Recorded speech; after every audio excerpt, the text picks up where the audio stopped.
It looks like TikTok's getting banned this time for real, as Congress seems to struggle to understand the basic functions of a smartphone. Mr. Chu, does TikTok access the home Wi-Fi network?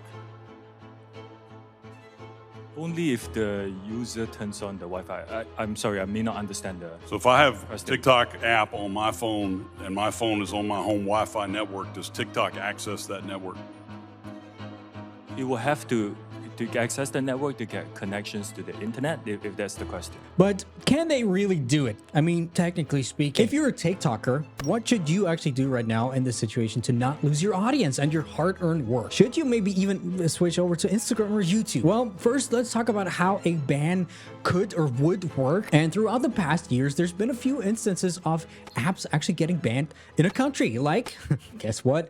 TikTok, for example, in India. First of all, the app's going to be gone from the app stores, and that actually happened pretty fast in the case of India. I thought it would not happen as fast as it actually did. In that case, you just can't download or get updates to the app anymore, especially if you're an iPhone user. With Android phones, I'm not 100% sure, but I believe it's possible to just get the app somewhere online, right? Gotta be careful, but it will still be possible. Which gets me right into a thing that a lot of people tell me. They're like, well, they're VPNs. We're just gonna use a VPN.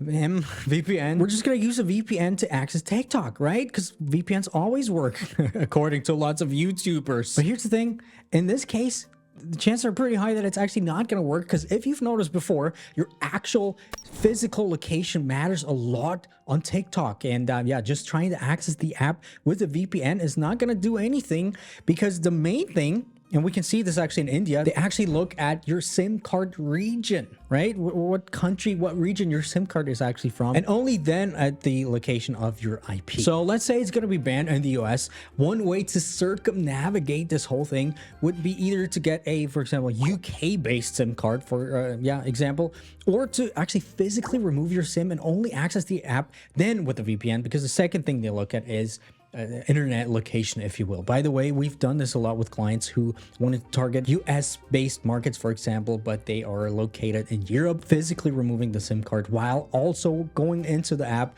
with a VPN from that country will actually set your location, show your content to people from that location. Now, that's all kind of good and interesting, but if the app stores are actually going to remove TikTok, well, it's going to be a lot harder to actually do these things, because you're not going to be able to get TikTok. And talking to some dominators in India, shout out to all of you guys, by the way, it seems like there's almost no way to access TikTok from a phone anymore. In the case of India, some people have managed to do so actually via the browser and a VPN. So it might be a lot harder than you might have thought accessing the app. Now, taking a look at another quick example of an app getting banned, Instagram in Russia, for example. In that case, it seems like a VPN is actually enough and everything works pretty much as before. So yeah, we actually have no idea how they'll actually implement this. I'm pretty sure that it will be the first more somewhat sophisticated option that makes it a lot harder for users to get access to the app. But yeah, listening to the Congress people and their understanding of the internet, you'll never know. Now, here's what to do immediately right now. First of all, you need to make your audience aware of that imminent threat. Some people might still think, well, this is just some talks, because there's been talks about this for the past 2 years. You gotta let them know this is somewhat of a serious situation. I can definitely see that happen. Unfortunately, hopefully you've listened to some of the videos that I talk about here, and you've built your audience in the way that they're actually fans and actually care about you, and not just some random followers. And ideally, you create some sort of email newsletter and have people sign up there, right? Because that's the only place where you actually own your audience, right? Where you actually have direct access to your audience, no matter if there's an algorithm glitch, engagement drops, or yeah, platform bans. Kind of sad to even think about that, just to even say the word. If you have their emails, you can reach out to them no matter what, unless the internet's dead. Which who knows at this point anymore. By the way, talking about email newsletters, it's been a thing for years now. I have an email newsletter as well called the Insiders Club, where I basically spell secrets, talk about stuff that I can't share here on YouTube. I break down viral content, some strategies to actually grow your audience, to make money. You'll get free trend reports and a lot more than I actually every week for free, right? Insiders Club down below. Guess why I'm gonna say this right now. With that being said, whether TikTok's actually gonna get banned at the end or not, this just goes to show yet another time how volatile the whole landscape has become, even on social media, even on the internet, right? People like me who grew up, who kind of saw the internet become what it is, Very crazy, because back in the days, it was the Wild West. And also, it should be a wake-up call that you don't really own your audience unless you got their email addresses, for example. And your hard effort to grow and build an audience with all the content that you created and stuff like this could just be gone just like that. Crazy. Now, one other way to counter that whole thing is you need to definitely work on a multi-platform strategy and diversify as much as possible on all the different platforms.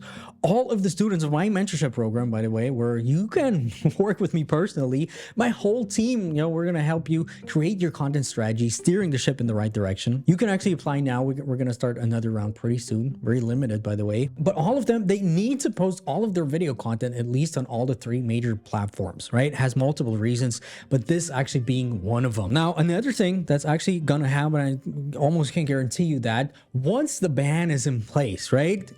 After the initial outrage and people saying, it's done, I'm not gonna do anything anymore on social media and who knows what, people will come back to the things that they know, Instagram Reels, YouTube Shorts, right? They're not gonna hop on too much on new platforms like people have been suggesting. No, they're just gonna jump back to the old, to the known. We've actually seen this happen in India, which is right now the biggest marketplace for Instagram Reels, right? Because they banned TikTok. Now, personally speaking, unless it's really something really illegal or something that threatens the world, I'm very much so opposed to any kind of censorship, any kind of, having the government interfere with stuff that people, creative expression and stuff like this, right? Doesn't matter where and how. And to be honest, watching the hearing, I did not see TikTok CEO get grilled. Quite the opposite, actually.